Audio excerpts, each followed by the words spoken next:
Dr. Felix Adler, son of a New York City rabbi, founded the ethical culture movement in 1876. He envisioned uniting humanity through shared ethical and moral values. He spoke of a new religion of morality whose God was good, and that asked, how can we create meaning in this life, and how should we treat each other? Ethical humanism upholds and promotes key principles which are integral to the ethical culture movement.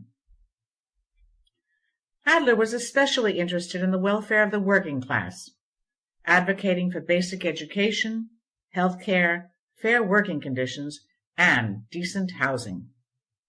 The New York Society for Ethical Culture established the District Nursing Service, a non-sectarian program that sent nurses to visit homebound sick people in poor districts. This was the forerunner of the Visiting Nurse Service, which is still a vital part of the New York City health system today. The New York Society founded the first free kindergarten in 1878 for the children of laborers in New York City and San Francisco. In 1880, the Working Man's School was chartered in New York City, and it was a model institution for general and technical education. They incorporated the kindergarten method of a holistic child-centered approach, along with music and games and movement in the higher branches of study. In 1895, the school became the Ethical Culture Schools, and in 1928, they added an upper school, the Fieldston School. Ethical societies worked to improve conditions in tenement houses, created the Mothers Society to study child nature, later the Child Study Association, and helped to found the Visiting and Teaching Guild for crippled children. The ethical movement was also instrumental in the formation of the National Child Labor Committee, with Adler as its first chairman in 1904, and also in helping form the NAACP in 1909. The Chicago Society organized the Bureau of Justice, which is the organization that preceded the Legal Aid Society. And in 1917, Adler served on the National Civil Liberties Bureau, which later became the American Civil Liberties Union. Today, there are 21 ethical societies and 5 smaller fellowships nationwide. After World War II, families who had been members of the New York Society and others seeking a humanist identity for their children founded the Ethical Humanist Society of Long Island. First, meeting in members' homes, and later at a large headquarters on Hempstead Turnpike, we broke ground in 1959 for a new building at 38 Old Country Road in Garden City. 1 year later, the first meeting was held on the premises that still stand today. Even before the cornerstone was laid, the Ethical Society of Long Island was active in social reform and educational issues. In 1951, responding to discrimination against an African American family moving to Levittown, the Public Affairs Committee spearheaded a letter-writing campaign to the New York State Housing Committee to end discrimination in housing. Members met with other local groups to organize an attack upon discrimination in the community. And that same year, we helped to organize the Nassau County Council on Interracial Affairs and supported the decision by the United States Supreme Court to end segregation in public schools. By the end of the decade, the Society was protesting continued testing of atomic bombs by the United States government. The turbulent times of the 1960s were reflected in the multiple actions of the Society. The Supreme Court decision that prayers in schools violated a part of the First Amendment was a direct result of a lawsuit brought by several members against the Herrick's School District. The Society joined the Long Island Council for Integrated Housing, which coordinated activities for 20 civil rights groups on the island and in Queens. Their efforts helped to pass the Metcalfe-Baker Law, which outlawed housing discrimination in Nassau and Suffolk counties. We sponsored 21 youngsters from rural Alabama and Mississippi for a 3-week camping experience at Camp Madison Felicia in Putnam Valley. And we also supported a lawsuit against Island Tree School District for banning books because of alleged obscenities or derogatory presentations of certain groups. The escalation of the Vietnam War led the Long Island Society to pass a resolution for a ceasefire in Vietnam and support for the recognition of non-theistic conscientious objectors. By 1968, the Long Island Society was sponsoring and running the Long Island Draft Information and Counseling Center, a place where draftees could learn their rights under the law. This effort became the largest off-campus draft counseling center in the country, providing information for thousands of young men 7 days a week. And in 1969, the Society passed a resolution calling for amnesty for all war resistors. Under the leadership of Arthur Dobrin, the Society continued its focus on social justice issues. The Society sponsored the Nassau-Suffolk Suburban Coalition, which called upon groups to accept the responsibility of providing all citizens with the opportunity to earn an adequate income. The Society was also instrumental in helping autistic children get a head start in school through a program which is now called Variety Children Learning Center and is one of the major schools for developmentally challenged children. The women's liberation movement came to the forefront in the 1970s. In 1974, the National Organization of Women Divorce Counseling Center was housed at the Society, and in 1978, the Rape Counsel Center, staffed by members of the Society, also took up residence in our building. The Long Island Society also worked with the Nassau County Committee for Abortion Law Repeal and supported legislation which legalized abortions in New York State 3 years before Roe v. Wade. Society also supported insurance coverage for safe, legal abortions as well as voluntary sterilization. And that same year, the Society endorsed the ratification of the Equal Rights Amendment.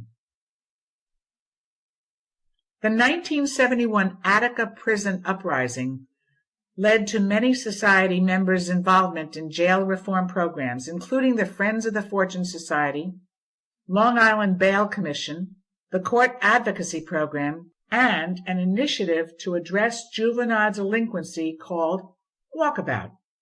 The global food crisis also called members into action, joining Americans Against Famine to cut back meat consumption by 10%, which could release enough grain to feed 60 million more people. We formed a food cooperative and were also instrumental in the founding of Harry Chapin's World Hunger Year. The group was first housed at the Society, and several members served as staff. We also formed the Infant Nutrition Committee and helped support the boycott of the Nestle Company to protest the selling of infant formula to children in the Third World. Throughout the decade, human rights was a passionate issue for our members. Under the leadership of the Dobrins and Joan Beater, an Amnesty International group was formed. We became co-sponsors of the Long Island Chili Project, which helped obtain the release of Eduardo Becerra from house arrest and resettled him and his family on Long Island. Environment and nuclear energy were also at the forefront, and members supported the African Reforestation Project. They raised awareness about the dangers and issues surrounding nuclear power and supported the ratification of the SALT II Treaty as a moral imperative. We also supported a new activist group, the Long Island Progressive Coalition, founded by member David Sprinson. As the 1980s dawned, liberal groups came under attack from some extreme right-wing religious forces.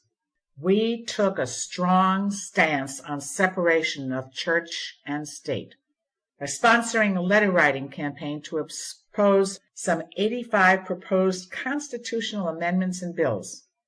Among them was legislation that would limit jurisdiction of the federal courts, 6 bills on school prayers, and 7 aimed at stripping the courts of authority over abortion and school busing. We also sponsored projects with the Center for Social Change, an advocacy group whose priorities included aid for homeless people, a bereavement center, the Women and Age Project, and suicide prevention. On the anniversary of Hiroshima Day in 1989, a busload of members traveled to Washington to join a major demonstration called "What I Cannot Bear to Think of as Lost in a Nuclear War," bearing a banner representing the children of the Ethical Society. Our society continued to rally against human rights abuses throughout the world as outspoken critics of apartheid and political prisoners. We supported an end to military intervention in Central America and met with involuntary exiles now living in the United States. Friends of the Homeless, founded by members Emily Lewis and Harry Allen, became ethical friends of children, continuing to collect and distribute clothing and infant furniture through over 40 social service agencies and other religious organizations, and more than 1,000 needy children are now served every year. In the 90s, members formed the Long Island Interracial Alliance for a Common Future to address racism in education, the media, and law enforcement practices, and they also formed PFLAG, Parents and Friends of Lesbian and Gays, to address discrimination against homosexuals. Members of Amnesty International organized human rights conferences for hundreds of local high school students. A new century saw several changes in leadership, but the work of the Ethical Society of Long Island, like protests against mandatory draft registration, environmental awareness activities, social action projects for children and teens, continued unabated. The Kenya Project, an outgrowth of Lynn and Arthur Dobrin's Peace Corps experience in Kenya, helped to support an elementary school for rural Kenyan children. Ethical Friends of Children, under the leadership of Jim Lopresti, celebrated its 25th anniversary. And Darwin Day, established by Sharon Stanley, was launched. This intergenerational event allows us to yearly stand up for science, both in our beliefs and our ethical responsibility to care for the planet. We are passing this legacy on to the next generation, with actions including annual environmental cleanups conducted by our kids and teens, working with Habitat for Humanity in New Orleans, helping Long Islanders in the aftermath of Hurricane Sandy, collecting bicycles for children in Ethiopia, serving meals to homeless families, and oh, so much more. Helping our kids go outside themselves, to learn the importance of helping others and treating people on the planet with respect and to improve life for everyone is our greatest aim. Now, in our 7th decade, the Ethical Humanist Society of Long Island is grateful for all the actions taken by members within and outside our walls. The enduring legacy of Felix Adler is to seek to elicit the best in others, and you will thereby challenge and bring to light the hidden best in yourself, is one we continually aspire to every day. We continue to embrace our love of ethics and our commitment to creating a caring world of peace, justice, and equality for all.